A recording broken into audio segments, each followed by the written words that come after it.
Welcome back to the shed. In my last video I said we were going to make a bigger automata this time, and I'm a man of my word, so let's cut some dovetails. I've noticed that quite a lot of automata live inside dovetail boxes, so that's why we're starting there. No FOMO here, just good old fashioned joinery.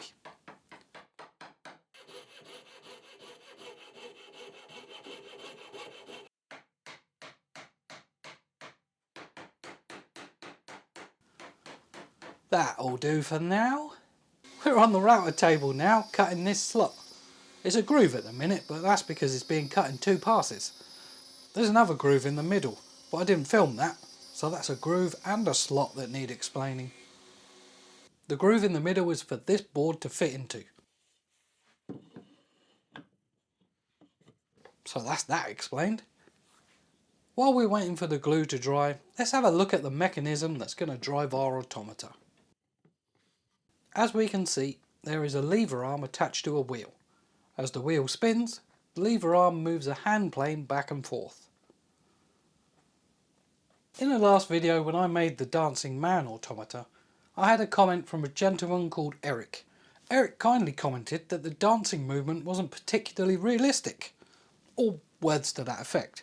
So with that comment in mind, let's head over to the laptop. This improved design will move the hand plane back and forth, but with a more realistic action. Trust me, Eric, this thing is going to work. Speaking of work, let's put the CNC to work cutting these things out. Look at that, it's finished already. The parts are made of corian. It's an acrylic that's used quite a bit in kitchens and that. The corian parts explain the holes in this bit of wood, but what about the slot from earlier? The slot is for this thing to fit into. If we drill a hole in it, it not only fits in this slot,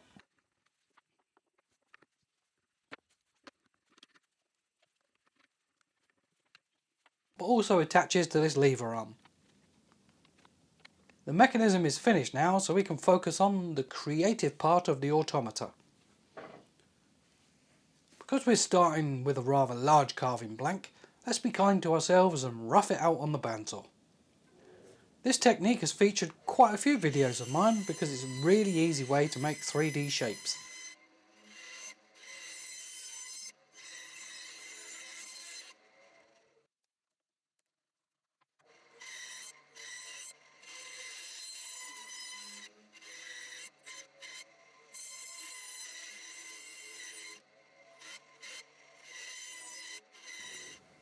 Speaking of 3D shapes, let's get the carving knives out. I love all aspects of woodwork, and making automata is the perfect mix. There's plenty to think about when it comes to the mechanism and making things move, and more than enough to satisfy the creative itch too.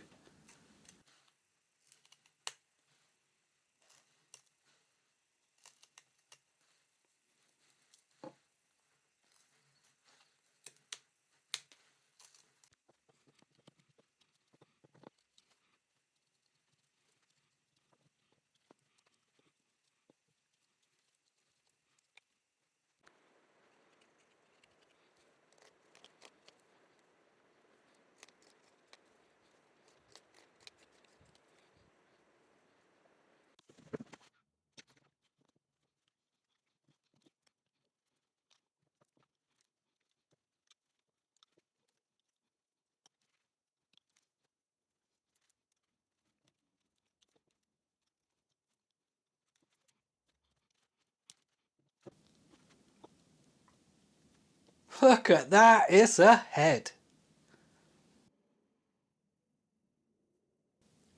The body I've got in mind doesn't require too much doing to it now, since it's going to be trimmed later. But let's add a collar to match the size of the neck attached to the head.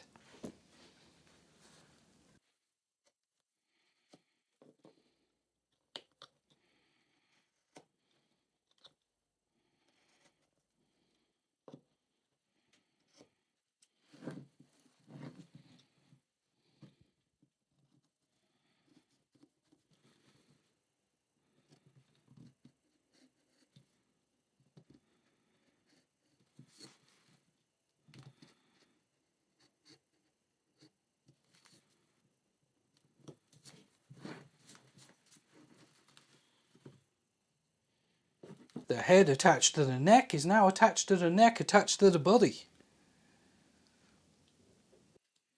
These 4 pieces are going to become some arms. All we need to do is cut to these lines, but not before we drill some holes. Now we can cut to the pencil marks, but not all of them, because we still need to see the pencil marks for this bit.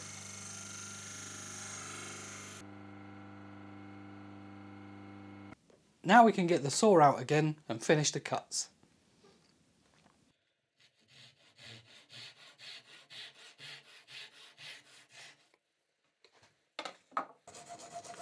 The arms are held together with some brass pins. Don't worry, we'll trim those to fit in a bit. Look at that, it's a pair of unnaturally square arms. These hands are less realistic than a Lego figure, but that's okay for now. Can you guess what's going on here?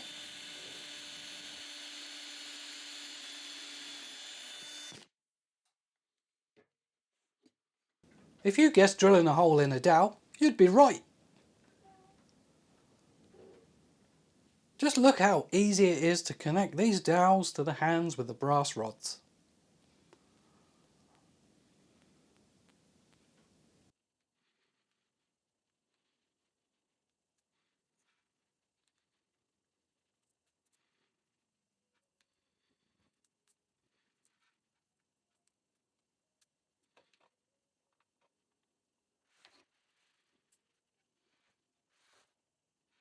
This is a tiny hand plane.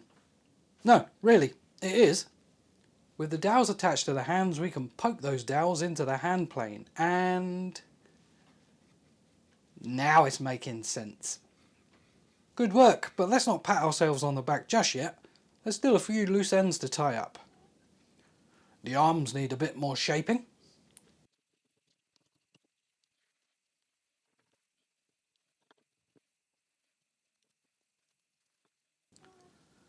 The hand plane needs a blade. See, I told you it was a hand plane. We all know that sanding and paint make me the carver I ain't, but what's going to fix my painting skills? Years of practice, I suppose.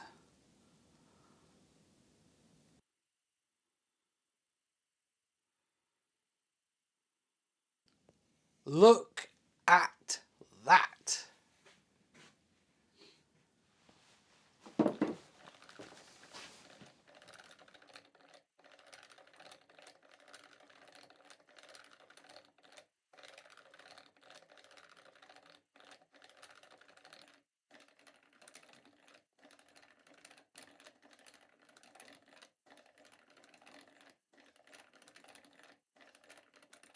Well, that was fun and realistic, Eric.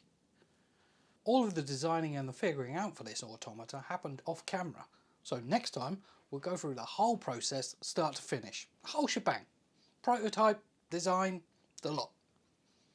I'll talk to you next time.